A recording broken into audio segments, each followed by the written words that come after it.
Don't do bad things is a piece of advice with limited utility because yeah, you can stop doing the bad things, but at some point you're going to need some good things to do instead. This video is kind of a rant and I thought I should warn you about that in advance. I'm going to get a little bit exercised, just so you know. I've been ill for almost the whole of January at this point, and right now, as I film this video, Sword and Scoundrel are doing their Axe and Shield choreography to prepare for their exams, and they're doing it without me, because I'm still not well enough to do 8 hours of physical activity for 3 days in a row. Or even 1 day in a row, really. But I am upright and that is progress and I am grateful for progress. Being ill has had the interesting side effect that I have had a lot of free time where I was short on concentration, energy, and patience, which doesn't leave you with a large number of things that you can do. So I've decluttered my house because you can just start and stop that whenever you want, and I've also tried to read and watch things, albeit with less success than the decluttering of the house. It was surprising to me how difficult it was for me to find something that I wanted to read or watch, and yet I still read the entirety of Brandon Sanderson's Tress of the Emerald Sea in a single afternoon. Really want to abbreviate that to totes? I just do. So let me set the scene for you. I'm lying in bed feeling sorry for myself. My husband comes in and says, "Would you like a new book on your e-reader?" "Will I like it?" "I think you will," he said, "and I also think you will recognize it." And I said, "Okay, that would be nice, thank you, I love you." And then I read it and it was indeed fantastic. Now at first I was thrown off because I thought that he meant you'll recognize who the main character is an homage to, which I didn't, but I got about a chapter into it and I said, I don't recognize who the main character is supposed to be, but it feels very...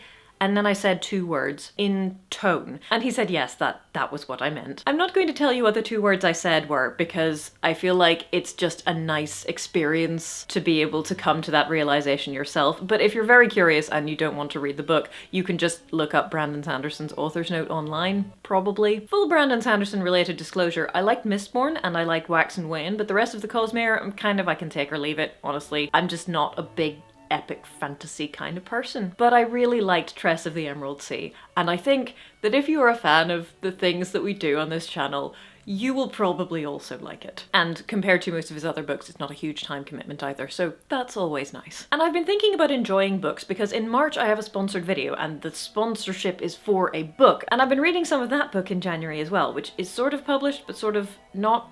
You'll see when I do the video. Anyway, the point is, I've been enjoying reading that book too, even though it's also kind of not my genre, being slice of life progression fantasy. What does that even mean? I don't really know, but I like reading it. It's sort of relaxing, even when the protagonist is fighting for her life against some huge beastie again. But I've recently tried to read or watch a bunch of other things and I just kind of went nah, or I gave up very quickly, or I gave up before I even started, and I think that I figured out my common denominator. Some things I tried to read or watch and there was just too much concentration required, they were too dense, and that was okay. I can come back to those when I'm feeling a bit more energetic. But some things, listen, if I'm reading a fiction book or watching a fictional movie, I came here to be entertained. So please have the courtesy to dress up any moralizing that you might like to do in a decent story where interesting things happen with characters that I actually care about. Last year I reviewed some armor sets from the Dragon Prince, and I said in that video I haven't watched the show and I'm probably not going to. And many people said, you should watch the show, I think you'd like it. So I thought, maybe I will. More interesting than that were the 2 people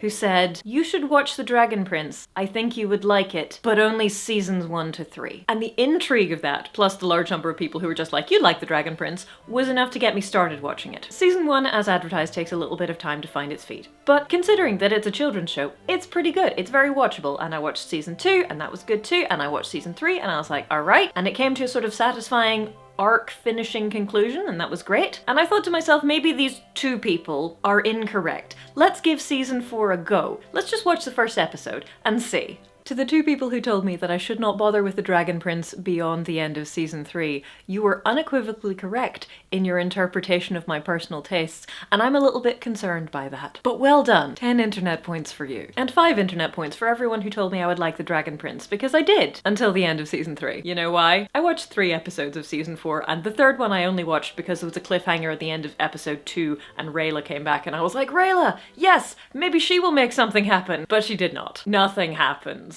Nothing. Okay, a couple of mildly perilous things happen to minor characters, but everything else is in-world politics and in-world lecturing. Episode 1 of season 4, nothing much happens. There is a proposal scene which turns into a very amusing fight scene, so that was quite funny. But overall, It's kind of slow, and mostly people just talk to each other. And that's okay, because we've had 3 seasons and 2 years have passed between the end of season 3 and the start of season 4. You've got to figure out where everybody is. That's okay. Maybe it's just a little slow to start. Episode 2, the only action is with the villains. All our heroes do is talk and talk and talk at length and give long impassioned speeches to crowds about how war is bad, okay? And forgiveness is hard, but it's necessary. And there's a subplot leading on from the proposal scene about how these 2 characters want to get married, but everybody else is like, no, you shouldn't get married because of the symbolism or something. They don't seem to care that the 2 characters are together. That's fine.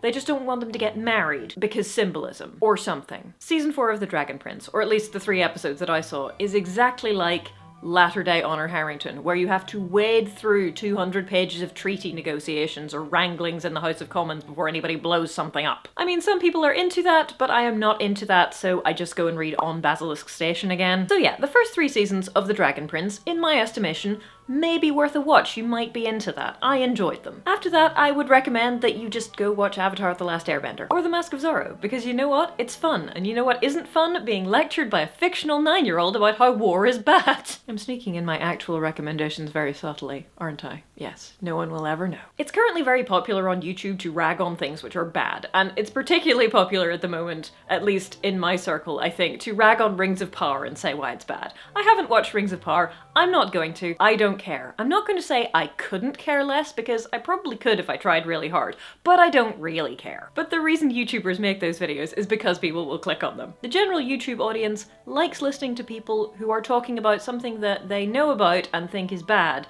and why it's bad. It's much harder to get someone to click on a YouTuber they've never heard of and listen to them talk about why something they've never heard of is good. I used to do a show called Stuff You Like, which was about my favourite things and why I thought they were good.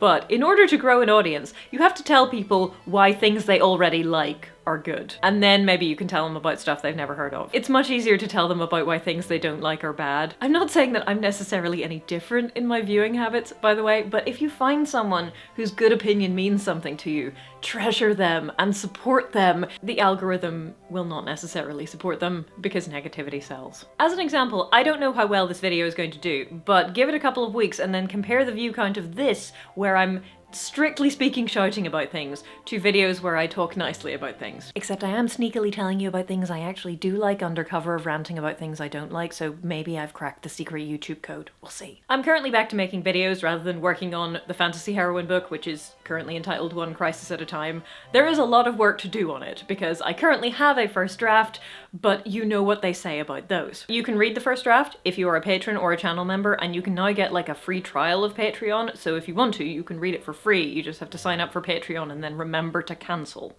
But I hope that even if this novel goes through however many drafts and still turns into kind of a subpar book, it will at least do the thing that I set out to do with it, which is entertain you for a couple of hours. Because it's a novel, that is its primary job. I make my living as a YouTuber, and so I have things that I can sell you if you want to buy them. Like I'm wearing my Just Stab Me Now hoodie at the moment, and you can buy that if you want, or not if you don't want. And at some point I hope there will be a book, and you can buy it if you want, or not if you don't want. Your choice. You can buy a hoodie or a mug with a mildly amusing slogan. You can buy a novel which may or may not entertain you, but I absolutely promise you that it will not have any of the characters lecture you at any point on why war is bad, because I assume that you already know that. So as my parting plea for engagement, but also because, you know, we try to be positive around here. That's kind of our thing. Please tell us in the comments a piece of media that you come back to over and over again. If it's something that is easy to watch when you're sick, then so much the better, but it doesn't have to be. My go-to, when I'm not feeling very well, is The Mask of Zorro, because I feel like if I can't follow the plot of The Mask of Zorro, I should probably just be sleeping. And also it's just fun, and sometimes you just want to have fun while lying very still feeling a bit sorry for yourself. So tell us about your favourite things, and tell us about why you like them. Because the thing is, if you hated Rings of Power, apparently a lot of people did, it doesn't matter if you tell us about that, because that doesn't get us better stuff. The only thing that's going to get you better media, better books, better movies, better TV shows, is supporting the stuff that you like, not complaining about the stuff that you don't, because complaining about the stuff that you don't is still giving it publicity and airtime. right? Because as interesting as it is to pick apart stories and figure out what worked and why that worked and what didn't work and why it didn't work, the only way we're going to get better media is by supporting media that is already good. I mean, I'm not going to stop making armor reviews where I laugh at things which are kind of silly, because it's funny, but it's of limited actual value unless you balance it with talking about things which are actually good and why they're good. Don't do bad things is a piece of advice with limited utility. Don't do this, try this instead is much more helpful.